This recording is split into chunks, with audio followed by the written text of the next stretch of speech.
Sainte-Adelphe, ce petit village en flanc de la Vatican, a de quoi surprendre. Que ce soit par ses nombreuses étendues d'eau cachée, camouflées par la forêt, sa végétation variée et ses grands espaces verts, le tout contribuant à développer son potentiel récréotouristique et résidentiel.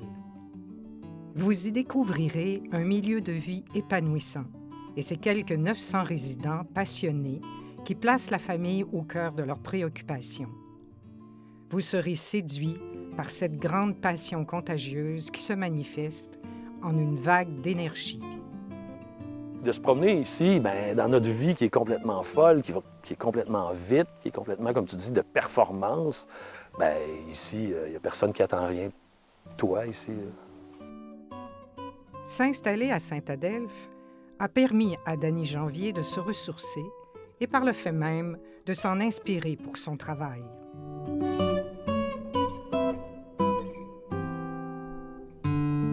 La raison pourquoi je me suis installé ici, c'est que j'ai toujours aimé la nature. Le choix de Sainte-Adelphe, ou de Mekinac, il était quand même assez facile, mais il n'était pas nécessairement voulu ou cherché. C'était, on cherche une maison, on cherche des beaux endroits. À l'époque, on a décidé de s'en venir ici. J'étais à Trois-Rivières, puis on regardait un peu partout. On essayait au début plus du côté de Masquinongé, on regardait parce que je suis de la Mauricie. Et puis, à un moment donné, on a dit que ça serait le fun de traverser le Saint-Maurice puis aller voir ce qui se passe parce que ça va nous ouvrir une possibilité de maisons disponibles, de terrains, d'endroits magnifiques. Fait que, on a commencé à élargir notre recherche, notre secteur de recherche. Et puis, j'ai visité des dizaines de maisons, voire presque des centaines. Je me promène en Mauricie puis je dis « cette maison-là, on a découvert ». Puis, un moment donné, on était un peu découragés, on trouvait rien. C'était à l'époque, justement, en même temps que tout le monde de la pandémie. Nous, on avait commencé avant ça à chercher un endroit en campagne.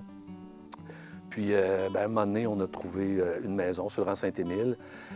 Et puis, pourquoi on a choisi ici? C'est justement parce qu'on est arrivé ici, il n'y avait aucune tour électrique. C'était vraiment un paysage patrimonial presque intact. Puis ça nous a complètement séduits.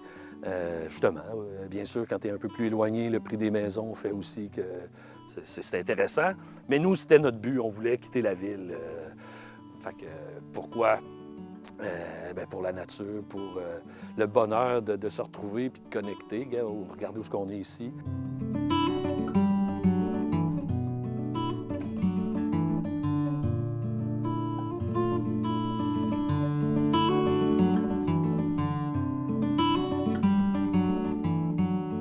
Mais, il faut dire quand même que mon terrain, je l'adore, mon coin, je l'adore, ma maison, je l'adore, mais moi, mon but, ça serait presque de vivre en forêt, là, Fait que ça, c'est toujours un rêve que je chéris, sauf que de nos jours, l'accès à la forêt, l'accès à l'eau encore plus, c'est presque inaccessible, à moins que tu sois millionnaire.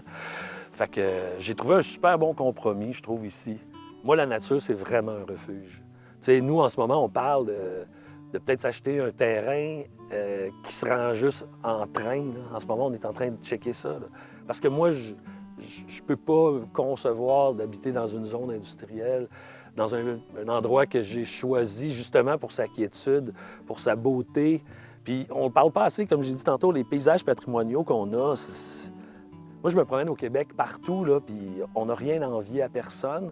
Puis plein d'endroits au Québec, c'est magnifique, mais justement, tous ces endroits-là au Québec sont en danger. Sont en danger avec les histoires de coupes forestières aussi. C'est incroyable ce qui se passe, là. On est en train de donner nos forêts à l'étranger, là. On est en train vraiment de donner nos ressources, comme à l'époque, là, comme une petite colonie là, qu'on se fait.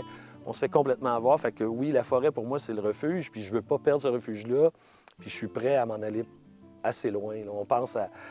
parce que là, si on reste proche, on sait jamais ce qui va se passer. Puis ça, c'est grave, parce que quand tu choisis un milieu de vie, tu choisis pas un milieu de vie pour 1 an ou 2, tu choisis...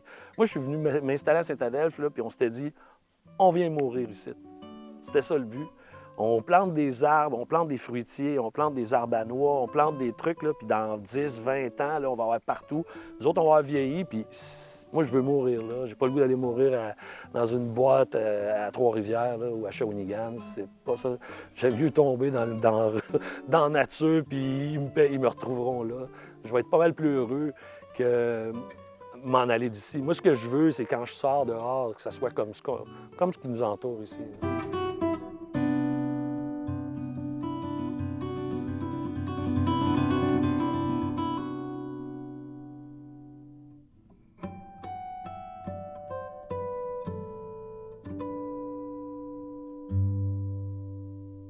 Oui, j'ai trouvé la nature, puis j'ai retrouvé le Mekinac de mon enfance parce que mon père m'amenait dans Mekinac, dans des chalets, à la pêche, à la chasse, aller juste se promener dans le bois.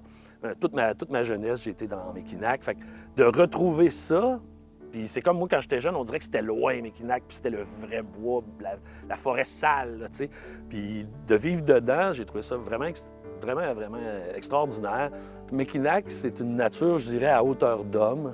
Elle est facile, est belle, est magnifique. Parce que moi je tripe sur la forêt boréale. La forêt boréale, c'est insoupçonné. Les gens qui habitent juste l'autre côté du fleuve, ils arrivent ici, puis c'est pas du tout la même forêt. Ils arrivent dans un lieu... moi, c'est une Amazonie québécoise, là, ici. C'est de la mousse, c'est des pins, c'est beaucoup de résineux. Fait que c'est des arbres hallucinants. Moi, j'aime entendre le vent qui passe dans les épines des résineux. Tu sais, quand on entend le vent dans les feuillus, c'est du... Dans les résineux, c'est du... C'est très, très loud. Ça te fait te déposer. C'est magnifique, c'est poétique. Le vent qui passe dans des résineux, c'est complètement autre chose. C'est vraiment enveloppant. C'est pas dans les aigus, c'est plus dans les basses. Fait que ça, moi, je trouve que c'est réconfortant. C'est une nature réconfortante.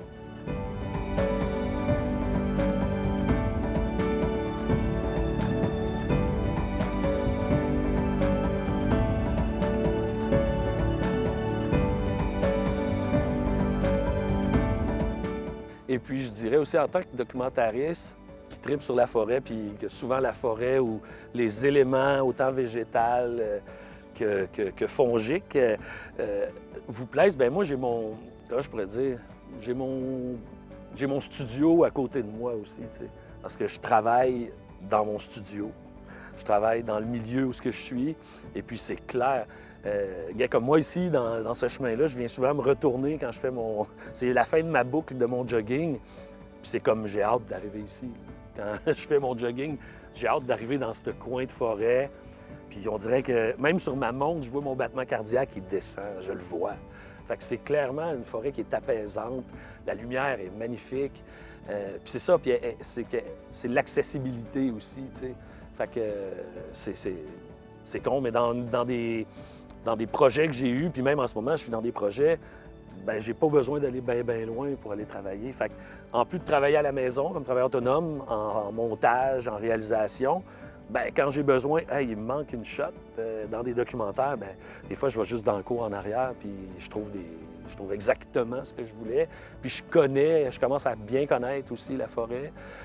Je connais les essences d'arbres de plus en plus. Fait que c'est le fun de se promener puis de se rencontrer. OK, ouais, c'est pour ça qu'on appelle ça un pin rouge. C'est pas pour le fun, c'est pas pour rien qu'on appelle ça un pin rouge. C'est parce que l'écorce est rouge. Le pin blanc, c'est la même chose. Mais les gens, on réalise pas ça. Un pain, c'est un pain. Une épinette, c'est une épinette blanc, une épinette noire. La plupart des gens ont de la difficulté à reconnaître ça. Puis moi-même, avant d'arriver ici, je connaissais bien la forêt, mais les arbres, j'avais jamais autant pris connaissance d'eux.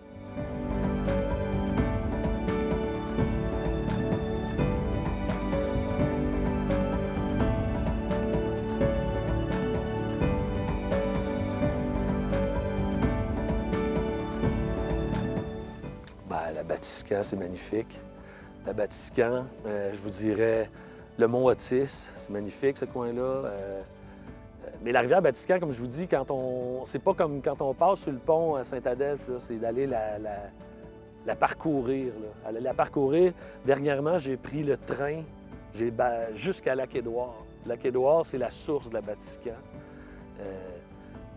c'est magnifique. La Mauricie, la Haute-Mauricie, moi, moi, je regarde ça puis je capote. Comme je dis, c'est l'Amazonie québécoise, c'est tellement beau, les tourbières qu'on a, la mousse, ses arbres, c'est comme...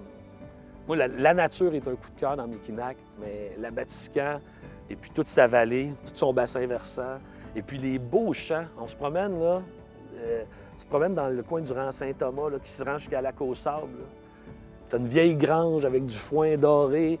C'est comme un livre d'enfant qui t'explique c'était quoi la ferme, c'était quoi le Québec, il y a 100 ans.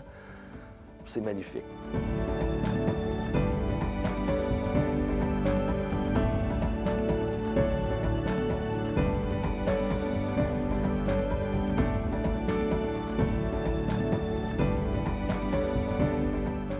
Ici, les gens, tu sais, en ville, tu rencontres des cons, ben tu les reverras peut-être plus jamais. Hein? Je veux dire, c'est la vie, t'es croises, t'es en ville. Mais ici, les gens, ben tu vas les croiser toujours, puis tu vas les recroiser à les petites épiceries, quand tu vas mettre de l'essence, quand tu vas prendre ta marche. Fait que la solidarité, c'est fait. Moi, quand je suis arrivé ici, ça a été facile. Les voisins, « Ah, j'ai besoin de quelqu'un pour déblayer mon entrée de cour. » Bien, il y a lui. Lui, il fait ça. L'autre fait du lait. L'autre fait ça. Cette solidarité-là en campagne est vraiment extraordinaire. Moi, j'aurais jamais cru rencontrer les gens de mon village comme ça. Parce qu'en quelques années, j'ai connu des centaines de personnes. On est 900 dans le village. Fait que c'est assez hallucinant, cette solidarité-là. Puis il faut que tu apprennes à vivre avec le monde parce que, comme je te dis, peu importe ce qui va arriver, ben tu vas avoir à vivre avec. Tu vas les recroiser dans ta vie. Tu peux pas faire fi des gens ici. On est tellement peu. Au niveau de la MRC, on n'est même pas l'équivalent d'une petite ville, tu sais, dans toute la MRC. Fait que cette solidarité-là est réelle.